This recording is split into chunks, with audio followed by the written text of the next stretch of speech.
Par rapport au profil, même atana mobeko na biso, basambara na malobate, basambara na ba preuve. Moi na mutu mbongo aba akuta na peka na bana mbatombongo. Siko imaginez siko mutu aza na mbongo te. Azolula mutu aza na mbongo. Soki ana molimo nzambe te. Ako créer stratégie.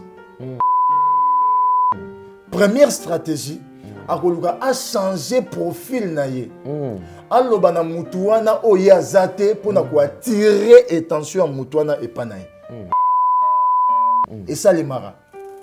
Yango komona aye na profil akoloba ke non naza docteur naza boye lokola mwana mwasi akokaka alingaka oye sepelizaka litoi na ye akoya apesa motema.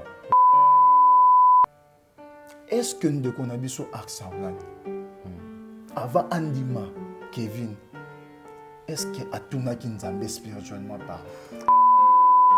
Je me pose la question, cours ya koyeko l'état d'âme na bato ndeko aksa bosana ki yango to ndenge, parce que déjà na moins de temps on va saluer na mbala moko ndima engagement pe ko kinema mon na mariage, j'ai l'impression comme c'est ça qui danger. Ndeko aksa on dirait a négligé moi mon aspect ya combat spirituel.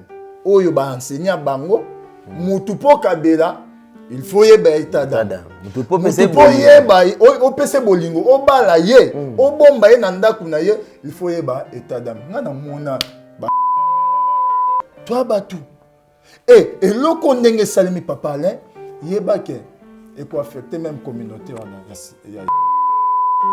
Mutu oyo ndimi kotika mwasi na ye pour l'infidélité ndeko arsa ozondi mapenda ozala fidèle pa na yo.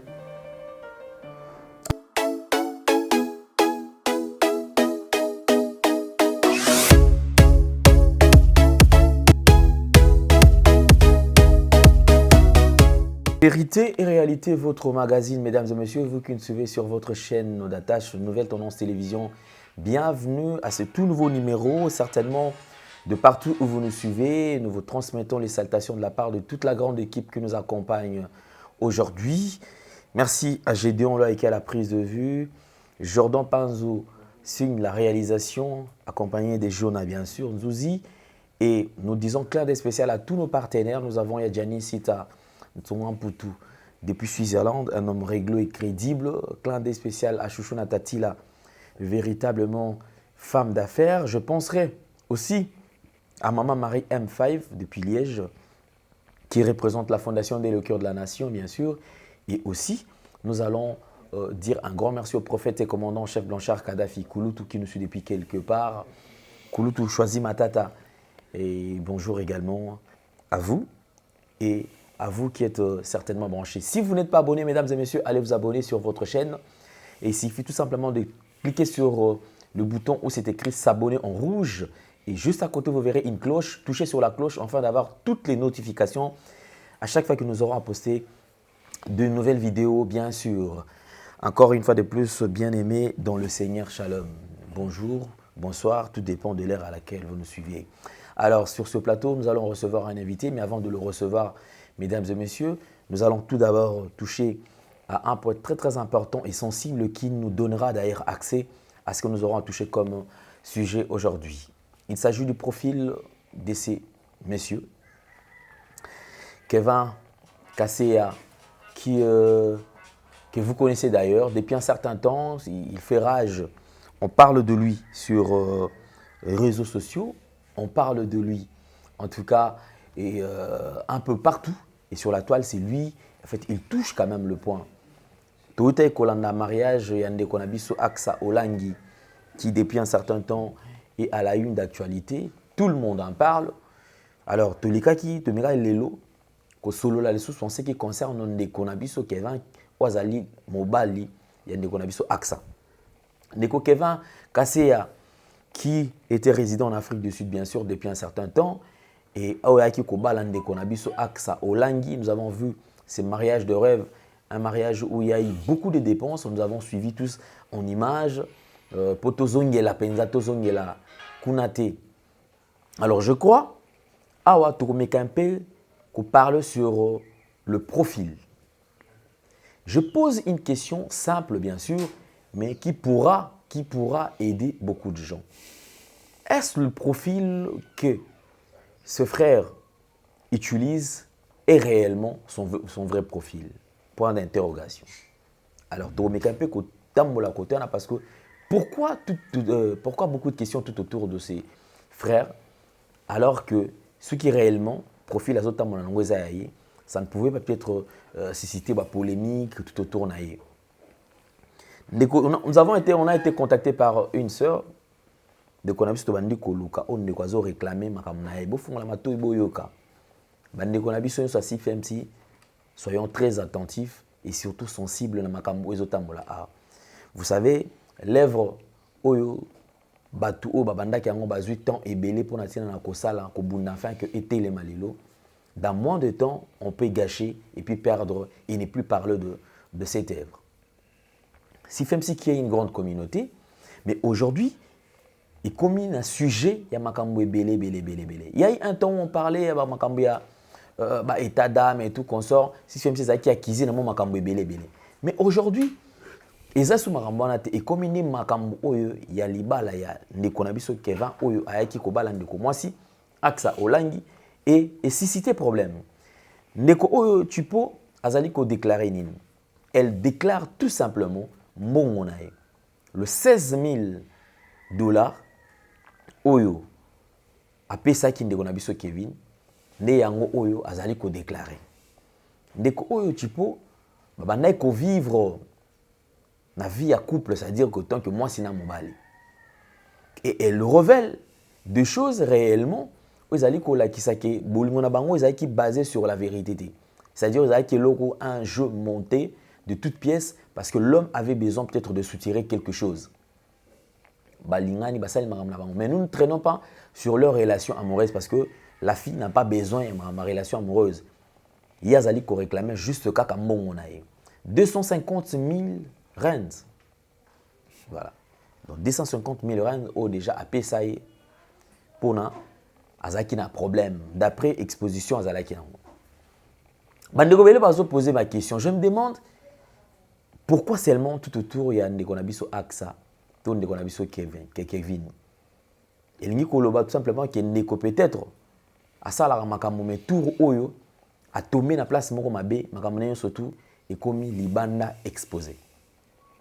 On nous parle il y a ndeko na biso Kevin Kassé comme étant médecin. Wasali médecine à l'université à Sorbonne. Moi, personnellement, je n'ai pas confirmé ou affirmé.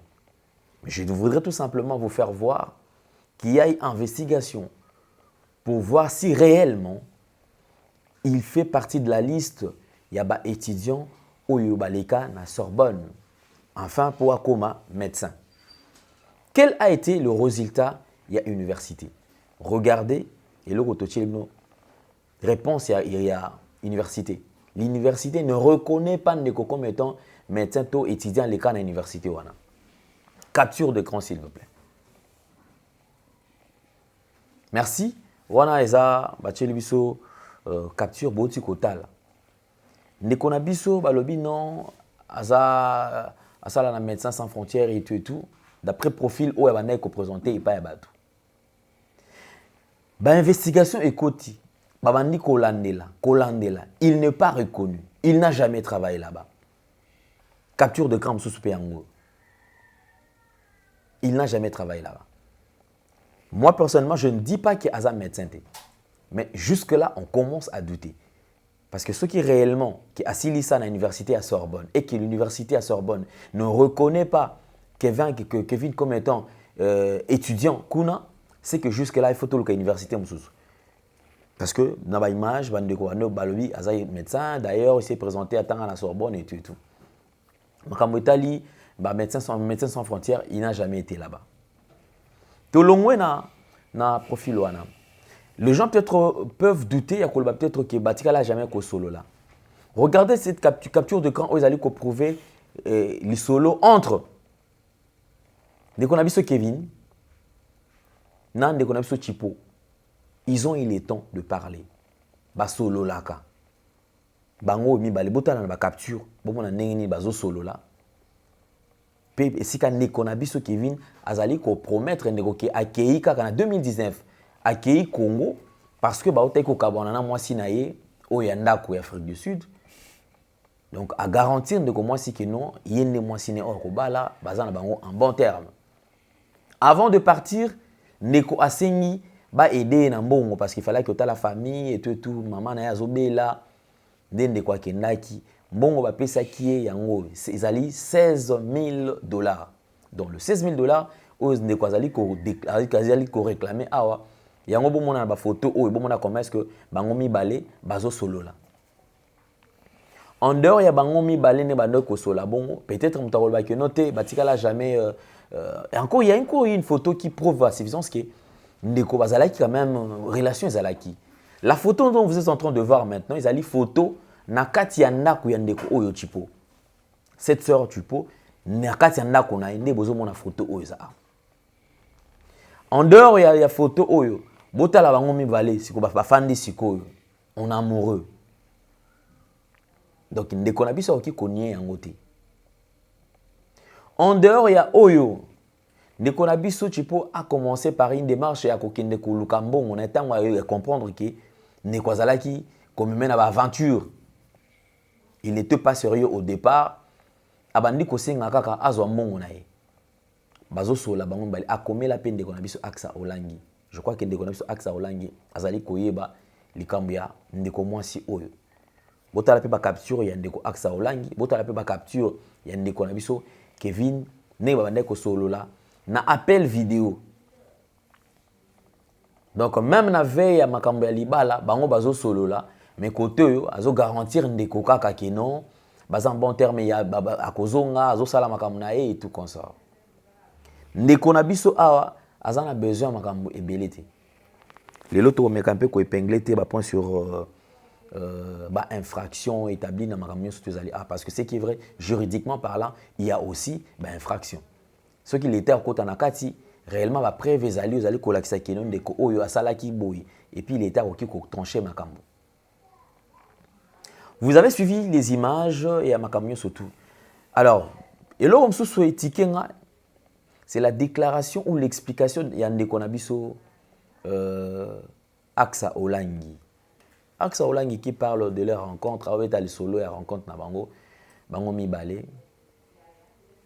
J'ai l'impression comme si ndeko na biso Axa est innocente en ce qui concerne le profil, le vrai profil ya ndeko.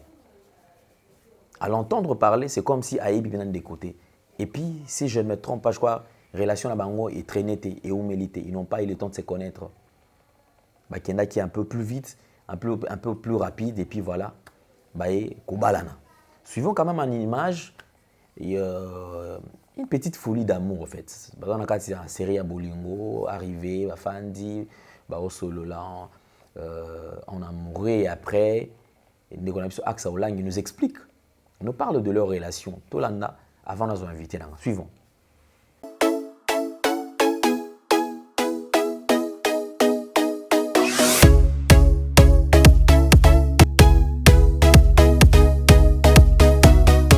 Men want to get married to a woman, they say, no, she's beautiful, I love her, and I think those are the general reasons that I really don't like touching because it's always there. When I started observing her, I was looking for what I call by entrepreneurial qualities. Quand j'étais en train de l'observer, j'ai regardé beaucoup plus la qualité d'entrepreneur. Okay. Entrepreneuriat. Yes, I'll explain what I mean by the entrepreneurial qualities. She's confident. Je voudrais expliquer ce que j'attends par là. Elle est confidente. She has a strong people skills, if I can put it that way. She's creative and she's a solution-oriented person. Elle est créative et puis elle est une personne qui donne des solutions. Avec des gens qui le voient, disons, ce ne sont pas les voix de Dieu. Moi, je veux vraiment alors, je vais résumer un peu ma rencontre avec Dr. Pillou. Comme il a dit, c'était à Pillou, au mois de juillet. J'étais allée pour mesurer le séminaire de la JCC. Donc là, on l'avait déjà commencé. Alors, les dimanches, quand ils sont entrés dans la salle, j'étais assise avec des missionnaires, j'ai salué tous les missionnaires, il n'y a pas les appuyer parce que je me suis assise. peut-être qu'on a le temps de communiquer. Quand je me suis assise, j'ai fait ma prière, j'ai levé mes yeux, je regardais pour voir si la salle était pleine, s'il y avait des gens. Alors je jette un coup d'œil en face du podium, à la première rangée, j'ai vu le docteur Fédine pour cet argent. Lui, je suis comme ça, au ministère, je n'ai jamais vu ce visage-là. Donc j'ai dit, c'est un nouveau venu. Après moi, pour cet argent, on s'est rencontrés à la musique, on s'est fait je suivais tout ce qui s'est passé. Après, à un moment donné, j'ai remarqué qu'il me regardait trop. Adam Takala, Adam a dit ça, alors on a des filles à bébé. Même ses parents, on a rappelé la ministère, même sa grande sœur. Oui, elle dit, mais elle, je dois prendre mon temps à la avec le travail, à mon assisté. C'est nous, on a veillé et tout, mais après, on a un peu oublié. Après, il dit, bon, là maintenant, on va aller manger au orateur. Donc, il a l'orateur, l'autre au côté de notre orateur. Il ne peut pas donner venu, ils sont salués. On va aller balader, ah, donc t'as, ok, t'as rapide. Donc, en français, tout le monde dit comment surtout de le revoir à la salle. Après, on est allé aux orateurs, pour manger, comme il a dit, on va faire un peu de vidéo service. On m'a appelé pour aller prêcher. Quand j'ai prêché, il me regardait, il me fixait les yeux, je dis Seigneur, vraiment, même sur le bouton, je dis, moi, mon donné, je vais me stabiliser là. Et puis après, quand l'adoration a pris fin, on est rentré dans le salon d'honneur. Et puis, notamment, le papa était là, le papa Isaac et tout. Après, je vois le papa qui vient notamment entrer. Notamment, qui me dit, ça fait longtemps, depuis le deuil de papa, on s'est plus revu. Et puis, notamment, je me présente, c'est le papa Kevin, c'est mon fils spirituel, on fait souvent avec lui.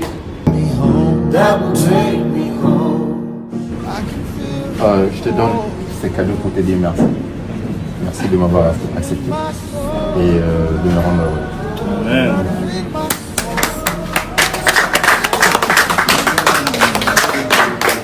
Il y a un cadeau qui est très cher pour moi. La Bible. Yes.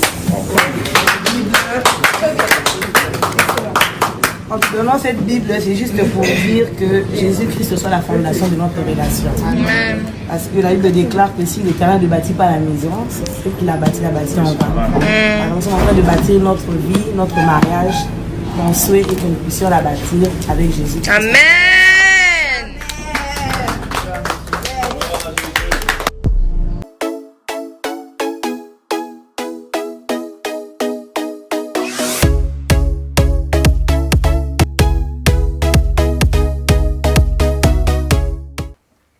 Merci beaucoup à vous qui nous suivez partout à travers le monde. Alors, si vous n'êtes pas abonné, allez vous abonner rapidement.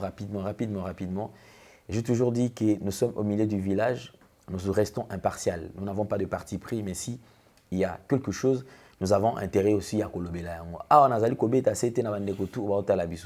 Pour vous dire que ça, ce n'est qu'une émission dossier. Mais parce que il y a de preuves, il y a de voice, il y a. Et le coup, la télévision, ils allaient radioter. Donc, on met la bine, on va awa. C'est la première partie. Bon, la continuité à Makambo. Surtout parce qu'il faut faire très attention. Nous devons sauver des âmes. Peut-être qu'on a biso, un objectif, ton mission. Et c'est quoi sa mission? Vous savez, aujourd'hui, cette communauté, si femme si cette communauté mon comme n'a moindre faut pas to erreur et qui peut faire couler la communauté. Alors bah toi souffrir pour nako bâtir, bah souffrir pour na côté les misa œuvre. Il ne serait pas mieux que ne komoko aya akoisa. En même temps, même la famille Olangi, bah ne ko la biso na famille Olangi. Je crois qu'il est temps de s'impliquer dans marambo. Ne prenez pas ceci à la légère parce que Dieu parle tantôt d'une manière, tantôt d'une autre. Et si vous voulez vous entêter, on ne vous force pas. Mais vous devez aussi, doute méthodique, parce que doute méthodique, ils ont à pousser réflexion sur son musique, enfin, que certaines pistes de solutions pour comprendre réellement et loco na mozindo nango. Ici, il s'agit, il y a doute méthodique. Dès qu'on a vu ce Kevin, tout un problème na yoté. Mais awa, nous voulons étudier qui est réellement Kevin. Le profil dont tu utilises, est-ce qu'ils ont eu tout yoté? Est-ce qu'il y a un loco moko boye? Ils allaient se préparer parce que de quoi ça moi belé awa de côté la zo déclaré boye, de côté la zo déclaré boye.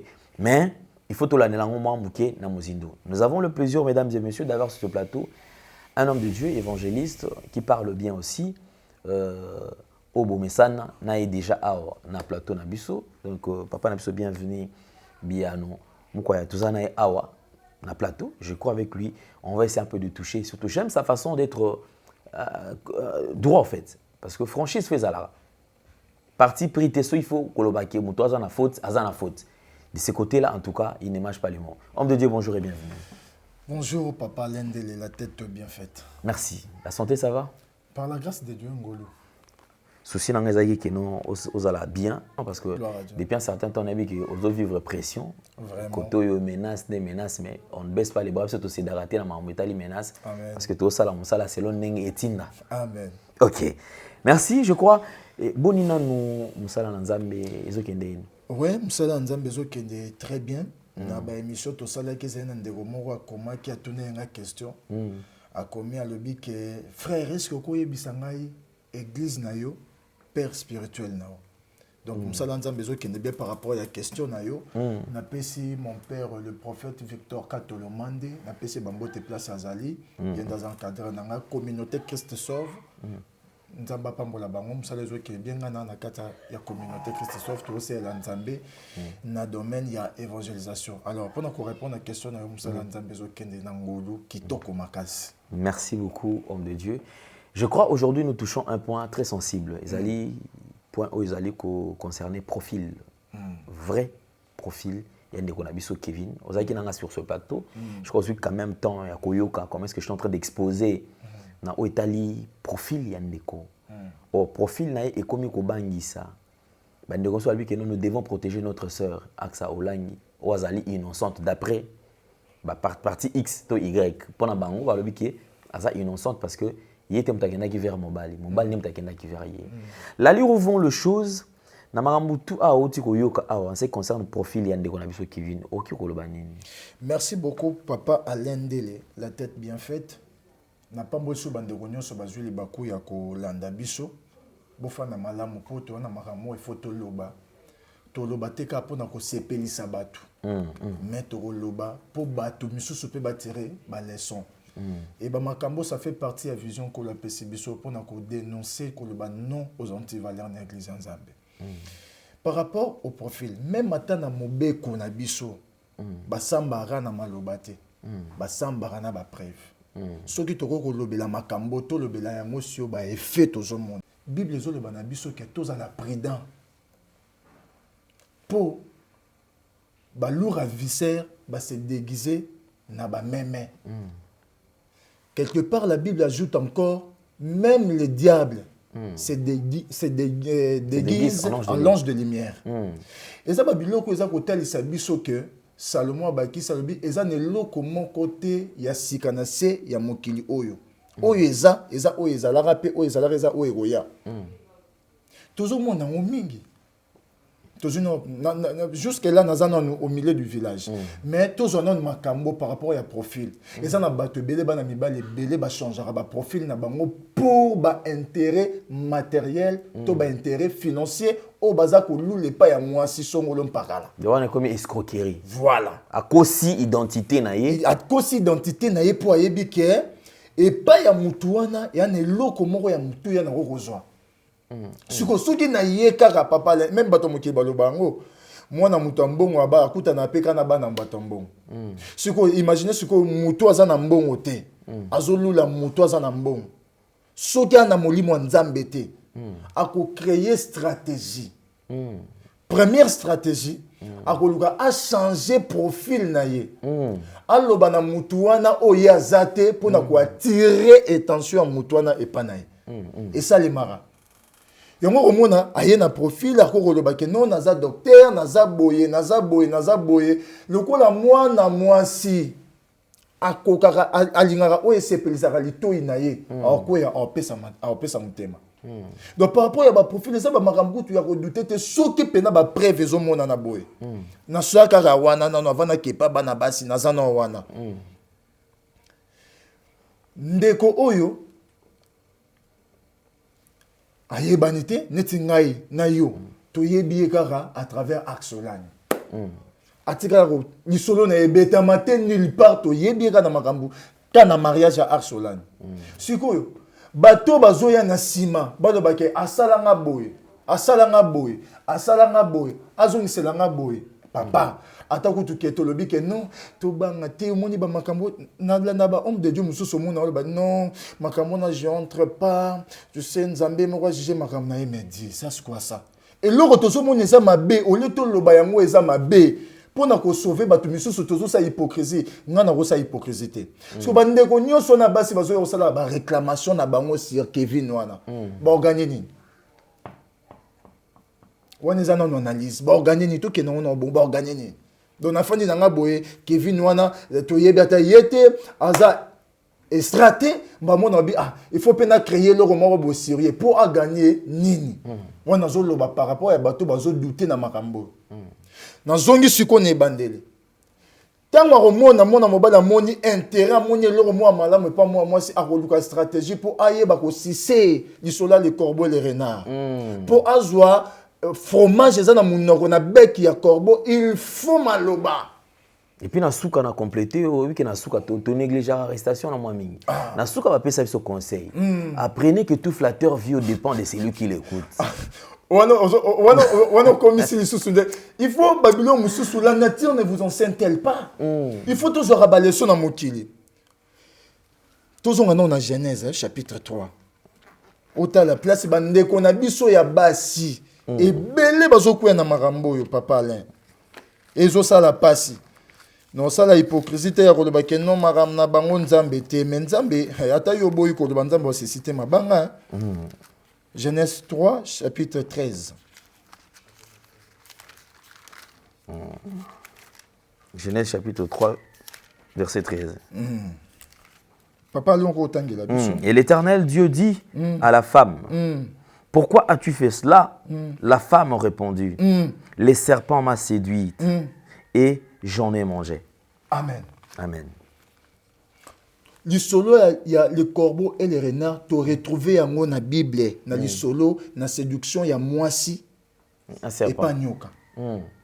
Même apôtre Paul dans le bango, je crois dans 1 Timothée, à ce confiance dans le baquet, c'est la femme qui séduite et non l'homme. Pourquoi? Au moins, moi si, la Bible sur le bas, tant Eva liembouma a découvert ma bena malam, nzamba ye na raconte na bango. Abandi ko interroger moi ça. Le bi pona nini yo liembouma oyo ba pekisaka yo kolia. Moi ça zo répondre à le bi ekolo. Ezangate. Nyo kande a séduire ngai. Séduction au moins ça zo lobela eza par rapport ya nini. Bible zo lobake tango nyoka abandi koyebisa mwasi. Mukolo boko liembuma oyo boko koma lokola ye me boko kufa te. Séduction de Jébandi kokota na matoi. Tango nyoka présenter mwasi mbuma lobike tala mbuma oyo. Bible zo loba mwasa moni ke mbuma ezaki kitoko ya kolia pe ya komona ya mwali yaki. Eza eloko ezo salema pa bandeko na biso ya basi. Ba mibali ebele ya mabe. Bazoya na ba stratégie ya bongo po ba yebike mwasi azalaka faible na maloba. Mwasi s'agit kaka o présenter kaka mbuma. Amoni mbuma na bandi ko lula. Abandi ko déjà ko pesa ba qualification ya mbuma wana o ata a découvrir ata goût mbuma te mais azolo ba déjà ça bien. Allié ko touté papa. Rien que na kota là. Mais lisumu ekota kandene kota na on a vu. Lisumu ekota était na goût ekota na on a vu. Moi si ton amoni ke mbuma ezalaki kitoko na kolia ndepesi appétit. C'est ça la femme. Abandi déjà au détail que mbuma o c'est que ça sucre. Mbuma o c'est que ça na vitamine C. Mbuma o eza bo. Mais en réalité na kata mbuma na e ko tande liwana mokili mobima. Basi pe le monara. Non lingé po za docteur. Docteur a lokutati. Non lingé po za costaud. Mais costaud ça bolingo te. Non lingé po yebisinga ke azana compte bancaire et kemba. Et yesu yo monata o monata carte bancaire na. C'est ça la femme abandi opesa mutu par rapport à l'apparence. Il y a moins belé bazo ko ya bongo. Donc ne kwandimi pe kokota a négocier soki na mninga ne nani ba pese penda non à côté là tu pena elamba ba médecin. yo wana fani asimbi tensiomètre sikoyo yo ozolobaki médecin tala grande famille lokwa famille olangi na mboka na biso papa le na nga na yo toyebi famille wana ya famille moke te c'est une famille respectueuse pe famille moko bénie mais sikoyo tala sikoyo mwa mbala wana mama masali ozomona afandisi mpe na famille wana donc na mama na ye amemaki wana bokila lokuta papa bokila lokuta donc maman tout le monde a appelé na théâtre ko asali maman na théâtre vis-à-vis la famille wana une famille respectueuse tozongi sikoyo avant na ke na Deutéronome combat spirituel église à Mamolani c'est une église spirituelle pour bango babi ke bango bazana na combat spirituel ça dit to ba le combat spirituel donc la vie chrétienne est liée au combat na bango nyonso wana eza lié spirituel. Est-ce que nous devons biso axe Holland avant Andima Kevin est-ce que atuna ki nzambe spirituellement parlant? Mais na complété. Je pense qu'en parlant il y a combat spirituel. Oui. Toyebi évangéliste depuis que papa Olangi maman Olangi bazana no vivant depuis que église elandela po mutu apusana ata afanda pembeni il faut que beta dame na ye. Je me pose la question cours ya koye ko l'état dame bato ndeko aksa bosana ki yango toningi parce que déjà na moins de temps on va saluer na mbala moko ndima engagement pe ko kinimba mon na mariage j'ai l'impression comme c'est ça qui danger. Papa l'autre question madame nazongi na émission tosalaka na yo nalobaki ke lorsque baboti bazobanda vision ya nzambe babanda yango na droit chemin mais lorsque bana bazoya kozwa esika na bango ezalaka na babiloko moko banegligeaka nga nazomona na constaté mpe nasali analyse sur ce point ndeko axe on dirait à négliger moi moutier aspect ya combat spirituel oyo ba enseigner bango mutu po kabela il faut yeba état d'âme mutu po yeba o pese bolingo o bala ye o bomba ye na ndaku na ye il faut yeba état d'âme nga na mona ba famille toyoka yango toyoka famille penda moko ba kabwani na ye pena congé papa lenga ndeko na ye pena boy te bo pesa nga 2 jours avant na yambo a ozangi sika en même temps nazangi sika ofanda te mo yebisi nga 2 jours na ki ofanda balabala na tuna nzambe na beta dame na yo et renia makasi na kongo na biso ce que ponde ko arsa a accepté ndeko Kevin a pese motema a tuna ki état d'âme te. Aspect spirituel, c'est comme ça, bossa na écoute. Aspect spirituel, c'est comme ça, bossa ninga na lo bayango ndeko o aksa ayebaki ko agir lokola Ève liboso ya mbuma na jardin d'Éden. Abossa na ki aspect wana. Azuita ko consulter nzambe. Azuita. Donc on est qui sentiment ba émotion. Mais tant déjà mutu to yo to landi eta wazo lo ba raconte na bango papa ce qu'on raconte na bango ndeto yo ki wana. Est-ce que penda ezo susciter ba point mon spirituel. Toi batu. Et loko ndenge salimi papa Alain, yeba ke et pour affecter même communauté on ya maman là. Et loko oyo axe il faut asala en dimension ni pona Yesu. Soki ba makambo yo, voilà ce que j'allais dire. Soki ba makambo yo eza prouvé que ça vrai ndeko axe. Kangisa ba effort au maman pe papola ni basala pona musala wana. Homme de Dieu, qu'est-ce qu'elle doit faire? Aksa afuta $16,000 ya batu au mobile nae azwa parce que ndeko moi si on a déclaré a réclamé sous bolingoté. Déjà comprendre que elle s'est fait rouler. Azo réclamé car mbongo nae moto ki na pas si c'est le 16,000 bazongi c'est là yango parce que comme là il pende on a biso aksa. Alors ndeko aksa to sunga na piste de solution. Voilà. Afuta nyonga batu wana parce que apparemment ndeko Kevin a na mbongo te. Ana mbongo afuta mbongo batu wana te. Parce que déjà tu comme ko vérifier s'il faut que là ba biloko to vérification a biloko déjà il n'est pas très stable. Sur ce plan même sur le plan financier non. Mais quand même ndeko aksa pour à laver loko wana soni wana a consulter nzambe avant peut ko consulter nzambe il faut mettre dans nos fins na libal. Eza question qui to remakasi na répondre ngo penda malembe. Avant que ndeko consulter nzambe za ke lo we fala sala ngo dès le début avant kota na libala mais le quoi ça qui yango te c'est que azana le resouté ya reconstituer nzambe parce que nzambe déjà zo loba na bilembo ezo monana ce que to lobi kendeko asa au nom de l'amour zongisa $16,000 to sungandeko asa te parce que a regardé danger permanent dans le ministère naie qui est Kevin. Pourquoi? Tolande li solo yandeko wana ya mwasi kombo nezo ezo ki mal soki lesego moi si ya Kevin ba tel sibiso ke bazaki ba marié ba bota mwana soto bikaka ndeko asa zong sa $16,000 ya ndeko wana to sunga ete on ndeko asa fois ça là il faut nde andi masoni akabwana na Kevin pourquoi ko protéger ministère na ye ko protéger musala zo sala pona nini pour ceux qui Kevin azaka pembeni na ye wana donc azo constituer danger permanent arobomise na makambo ebele pona nini mutu oyo andimi kotika mwasi na ye pour l'infidélité ndeko arsa ozondima penda azala fidèle epa na yo aspect msuba ndeko msuba tu évoquer balobi que c'est comme si ndeko Kevin aligné ndeko axe avec une mission bien précise. Mais donc, après que Benda peut-être parce que ça a besoin d'envoiement. Alors le quoi la tourner tout autour il y a base pour nous avoir bon ngona. Ce qui les lots azo fandimi ko fanana ndeko na so axe ça parce que ayebi qui ba ils ont ba voir na bango ezai belé. Ba moyen ba bilo so qui les lots à réunir na ba makambo na ye akotika pe ndeko wana. Papa ezate ko marché ba mo ezomona na clair. Mutu atiki mwasi na pour l'infidélité est-ce qu'on a fidèle et pas na yo? Donc on a fidèle et pas na yo te olanda eloko moko assisé pas na yo oza intérêt pour na ye. Papa yo yebite ke babolingo belé na mokili pour ne pas dire Congo. Babolingo belé na mokili ça babolingo moko vrai te. Tu vois ba masolo te ke mobala lingi mwasi mo bweka pour na mukanda, bolingo te mais pour na mukanda. Tu vois ba masolo te ke mobali moko lingi mwasi moko pour na bolingo te mais ka pour na voyage à poto.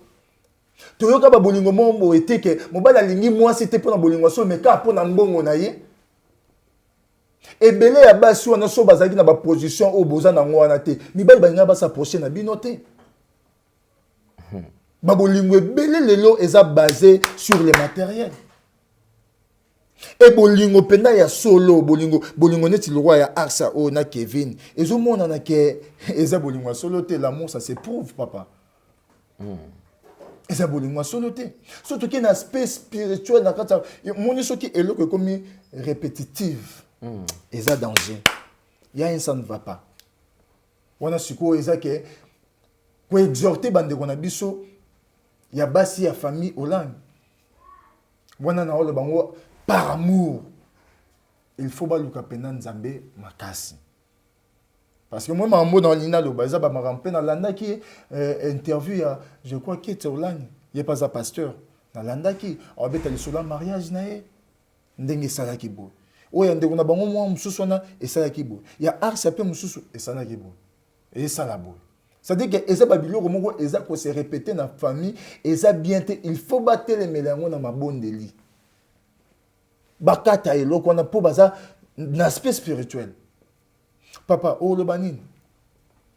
Tant que le belake aksa abosana ki moi aspect spirituel, et ça par rapport à azaki sensibilité ton nzamba bandolo. Alors qu'il y a des aki base. Il y a des aki base.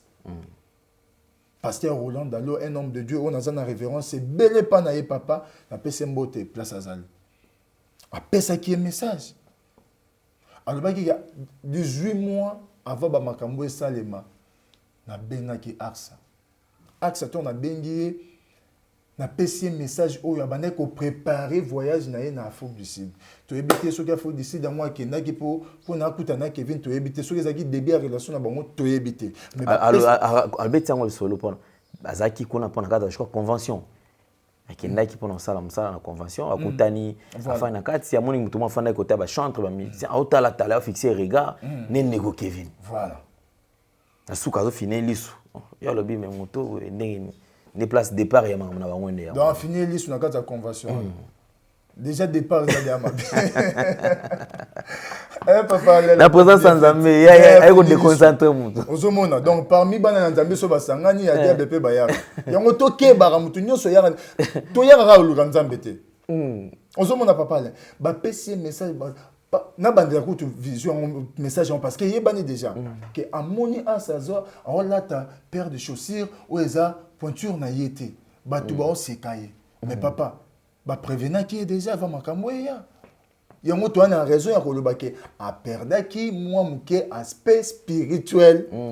Ayoka ki penda Nzambe te. Donc le col a un message et puis c'est surtout que message est marqué avant voyage naï. Après donc avant. Et elle devait en principe que tambola na bokebi pe que tambola na message parce que ils allaient qui message déjà Nzambe bande ko kebi. Exactement. Mais si ko yelo wa mabezani. Lorsque mutu déjà a emporté na oyo ya moni na oyo ya lingi ezalaka pasi. Ezalaka pasi on ba makambo komi na Samson. Okoko bala mwasi mupaya te Samson pona kolangwa bolingo aki obala delila. Coupure et onction. Ebele pe mafuta ezokauka. Oyebi to le barake basenya Nzambe bazalaka combattu. Mutu soki azokamba église azaba combat ebele. Tozwaka ba mibali mais asaza moi c'est azape évêque. Azape mokambi. Ayebaki ba combattre. Il faut qu'on en a pris. D'ailleurs, sikoyo au monde ara so na le beloko c'est comme si choqué ba tu me souswa. T'es tozolo papa. Yango mon arba ministère mususu balingara te ko approuver ministère ya basi. Pourquoi? Moi c'est assez faible pour nanine liwo ekota na nzela mwasi. Mwasi ka esifia yoka. Akoko boma vision ya 10 ans na jour moko kana ko yoka. Yoka ici, le solo n'a papa là. Le serpent là existe raté. Avant, le serpent ça l'a quitté. Serpent ça l'a quitté. Pour votre information, Nzambe a quel qui banyama nyonso, mais bazalaka identifié te. Nzambe a eu responsabilité pour na ko identifier banyama apesa ngona mutu. Apesa ki Adam. Donc pour le to benga serpent, Adam tapesa nyama wana kombo serpent. Adam tapesa nyama wana kombo lion. C'est-à-dire serpent azala qui déjà depuis kala avant Ève. Mais ce koyo pour na nini serpent wana ayaki ko séduire Adam te. Surtout lito développé c'est que Adam azaki résistant. Adam avant ça dans likambu abanzaka non balami balé. C'est ça un homme. Mobali azala te que eloko makamoko boye mamu andimi azora terre réfléchir na likambu te. Bumoso na lia yango na kufa. Bumoso na lia yango kolo sepelate. Mais tant moi ça y est. De quoi azaki moitié ya mobali, azaki pe na ba instruction yango. A répéter yango kutu na conversation na bona serpent. Avec te nzamba le bena biso mukolo to kolia bumoto kufa. Mais tant on serpent bandika koloba. Moi c'est cédé. Merci beaucoup, homme de Dieu, merci. Je crois que comme je l'avais déjà annoncé au début de cette émission que ils ont émission dossier. Nous avons des éléments où ils ont fait preuve. Il y a makambo belé. Alors, tout le monde doit accompagner d'abord les camots. C'est vrai, certains ont des acharnements, ceux qui ont un problème. Mais dis-moi, on aimerait à ce que tu sauves quand même bande de copies. Tout ce qu'on appelle bande de cocoté. Je crois que depuis un certain temps, tu as aussi mal assisté. Parce qu'il n'y avait pas de sous-bâtiment qui a des éléments. Et maintenant que nous sommes en possession des éléments. Biso toroloba parce que les éléments sont comme la biso. Donc toroloba la kaka. Je voudrais avant toko tana deuxième partie homme de Dieu message ni okopé ça na axe. On a besoin d'un axe na yoka. C'est vrai to lobby batunyo tout ba yoka. Ndeko axe roki ko bisa ni tant que ndeko na moi si orientation ni okopé kopé ça. Orientation to conseil na kopé ça ndeko artisanal. Personnellement on a ndima na ministère à moi si. Pourquoi dans le but ezara analyse toujours pesamo ba verset biblique to comparer peut total sa faiblesse à muteza wapi po ndenge nini pe mutu fois ça là la fort menga nandima na ministère à moi si pe na ondima ke asa ko sa makambo minene na combat spirituel le quoi makambo komi na niveau o ekomeli mobali wana o asa ba les obima pe ke mobali ya bato bibliquement parlant na 10 commandements ya Moïse, l'Exode chapitre 20, Bible eza koloba que eloko ya mutu kozwa te mobali to mwasi ya mutu kozwa te pona kobatela ministère Axe Fandi Masoni pour la gloire de Dieu. Axe Fandi Masoni pour la gloire de Dieu. Je crois que nous prenons la deuxième partie, bien sûr, comme d'habitude. Et vous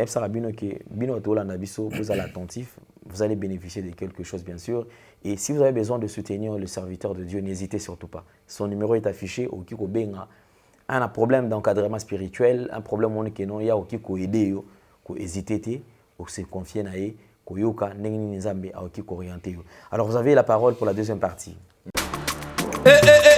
Mwana mama kobuka na te yoka lisolo mama Gisnovitz yende coach le poso ya nzoto na bino ayena bakisi ozo traiter ba tempo banduta baboko na ndenge oyo pesaka mbindo pe bosoto na kati ya nzoto na bino lokola poche des yeux ridna elongi vieillissement o profiter na cash ne okoma kobomba elongi okoma koyokela nzoto na osoni kobuka na te luka kaka mama Gisnovitz okozonga lekeleke mwete ku mama na ngai babi mama Gisnovitz azo soigner nyonso etali loposo ya nzoto na bino yo muto betela batampo esala keza mvete silaka te elonye nzuluka ekoma lokomo batume na depo makala yaka po toyebi docteur aza kaka moko coach aza kaka moko kozwa ye eza nango facile aza mpe na Facebook WhatsApp basite nyonso ya internet soki olingi ozwa baproduit na ye livraison nango eza partout dans le monde tobeta www.gisnovitz.com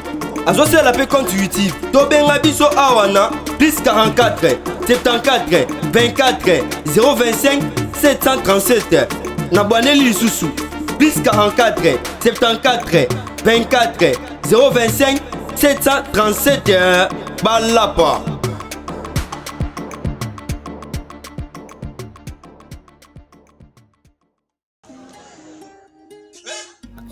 Zamba yebisi ngai na feti ya Kana Jésus abongolaki mai vino kasi sali wana bato bamonaki te yamba souffle ngai bikenda na veni Luka na direction Bermani derrière maison communale ya Ngiringiri ndio komona sali wana yango na ye po ye nzambe akosaka te po nga na yebisa nzambe wana so akosi nga na ye tolobana te.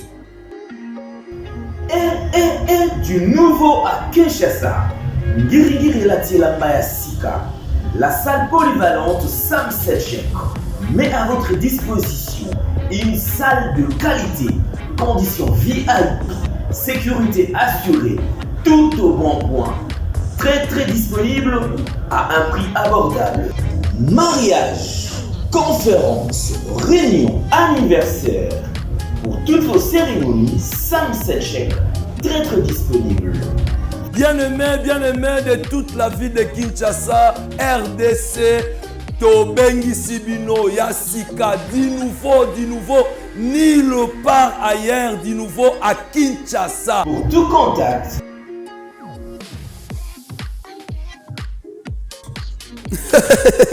Merci Seigneur, merci. Talabo Kesenizali. Entre fête okendaka ya voisin na yo to voisine na yo soki ke bokesenizali ya solo fête ya yo kosala mokona te ya yo ya kanangwa merci.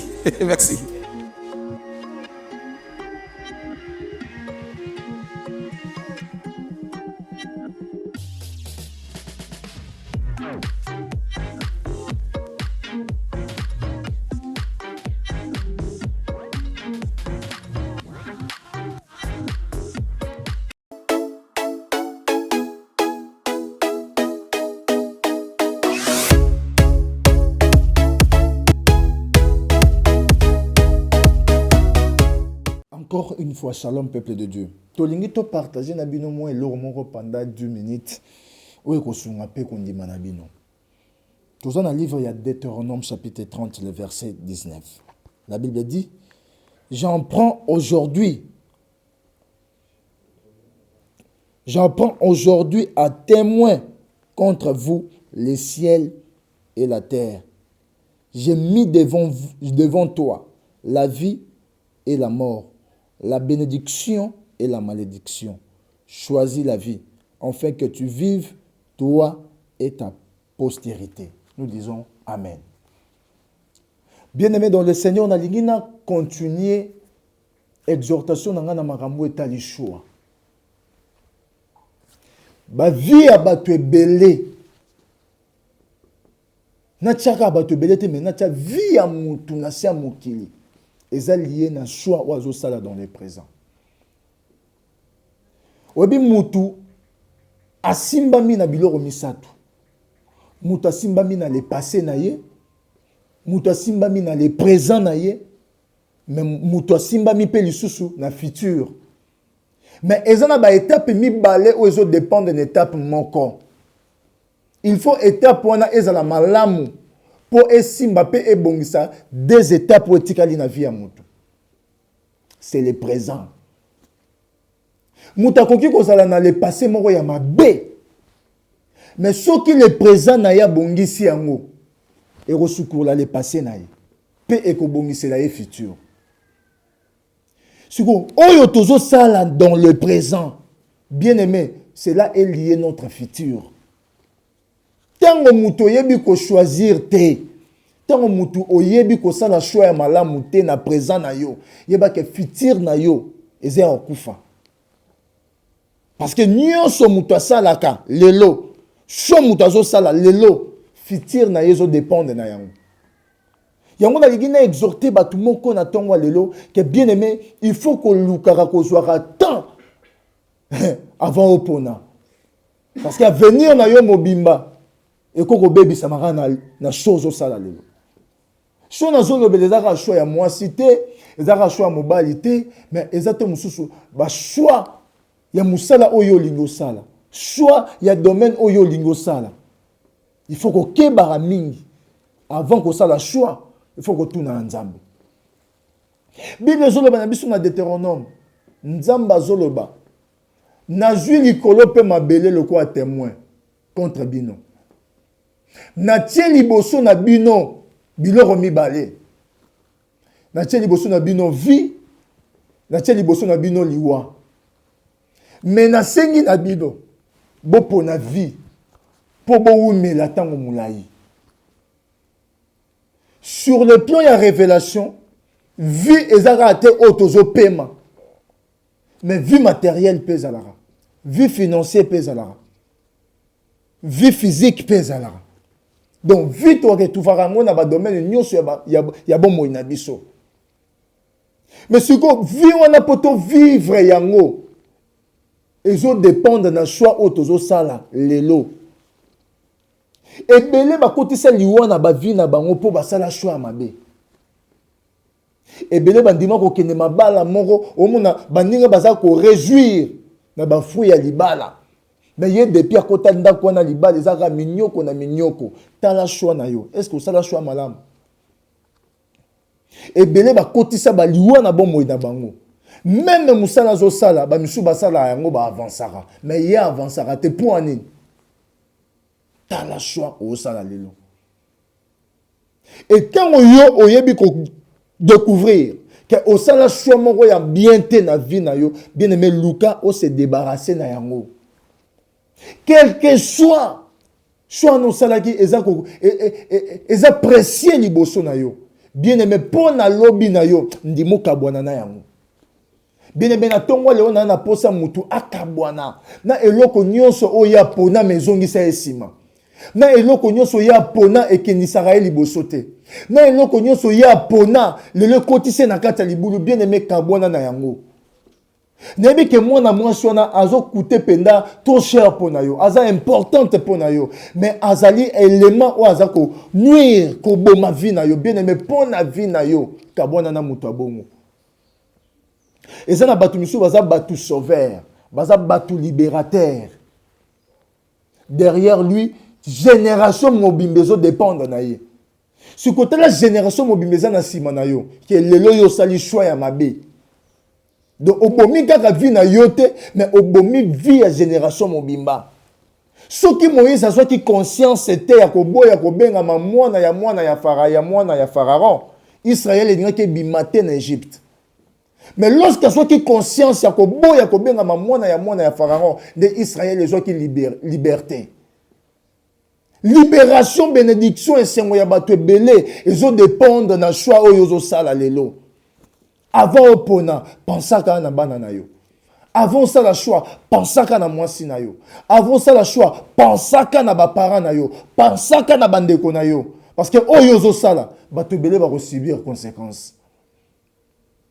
Nzamba tikeli biso liberté. Na lobara. Ba mo mususu bongi na batute. En logique boye, mutalinga ki azala penda dictateur sur les Nzambe. Po azan Nzambe.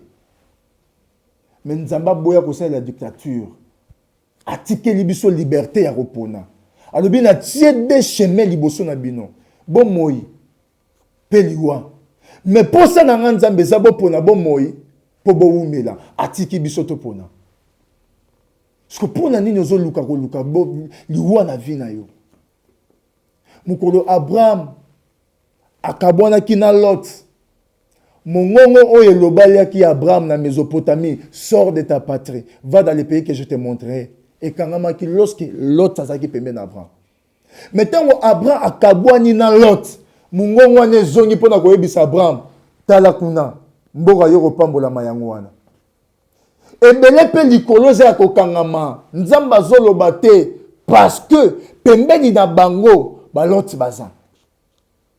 Pembeni na bango eza na batu misusu oyo bapekisaka misu ya mokili et tourner vers yo. Eza na batu misusu bapekisaka bénédiction na yo et yambangu na vie na yo.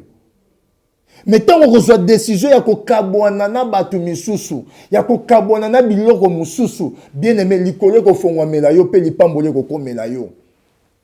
Mokili seulement na séparation, nzamba azalaka contre division mais azalaka pour séparation. Mokili seulement la séparation. Parce qu'au commencement, le ciel et la terre était informe et vide. Dieu sépara le ciel avec la terre. Donc séparation est banda. Non. Pour mokili n'angez en harmonie, il faut na séparer biloko. Et tant qu'on va séparer en de mokili comme siko la forme. Pendant que mokili zaki na nous na ciel, na mabele sika moko, mabele zaki sans forme, zaki informe. Tela le vie na yo est informe. Pour on dimi ko sala choix pe ko sana batu moko pembeni na yo. Nebi ke olango déjà bolingo. Ya mwana mwasi wana. Mais est-ce que apesaka yo pe action ke liboso? Est-ce que permettra yo pe avancer? Bien aimé, pensez na choix na yo. Nebi ke choix yo sala ki et bebisaki makambo ebele. Et bomaki makambo ebele. Mais il y a encore de temps, il y a encore de l'espoir. Il y a quoi réparer, Père Otambola Nanzam. Je vais prier pour tout le monde. Oualan Debiso. Éternel Dieu de gloire, Dieu de grâce. N'a recommandé mon frère, ma sœur, papa, maman, Alandinga na maboko na yo. Nzambe yomutu oye barako orienté batu. Orienter mon frère, orienter ma sœur, Yahweh, na batu o bazali, batu, ya destiné na bango. Orienter bango na ba domaine na misala, o eza lié na destiné na bango. Monguna diabo tonga ko telema pona ko désorienter bango Seigneur amona banzela na bango molili bomba bango pesa maele pe intelligence na kombo na Jésus Christ. Amen. C'était votre humble serviteur l'évangéliste bienvenu Biano Mukwaya Wakapinga Lumumba de l'évangile. L'évangéliste n'a pas d'amis. Combien ça na musala na Nzambe et alisumu. Toroloba toujours non aux antivaleurs dans l'église de Jésus-Christ.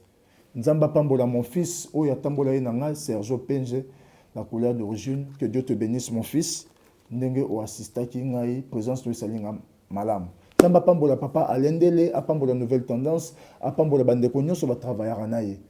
Numéro ya contact nangai ezali plus 243 97 60 37 626 plus 243 97 60 37 626. On a un numéro, vous en avez pour contact. Nabiso, obengi biso, on a pour soutenir Moussa Nanzambe, obengi biso, penzamba lola, a Rosangate, kopambola yo.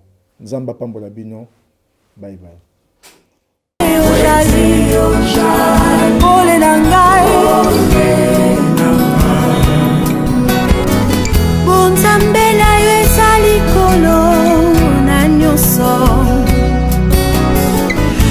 She's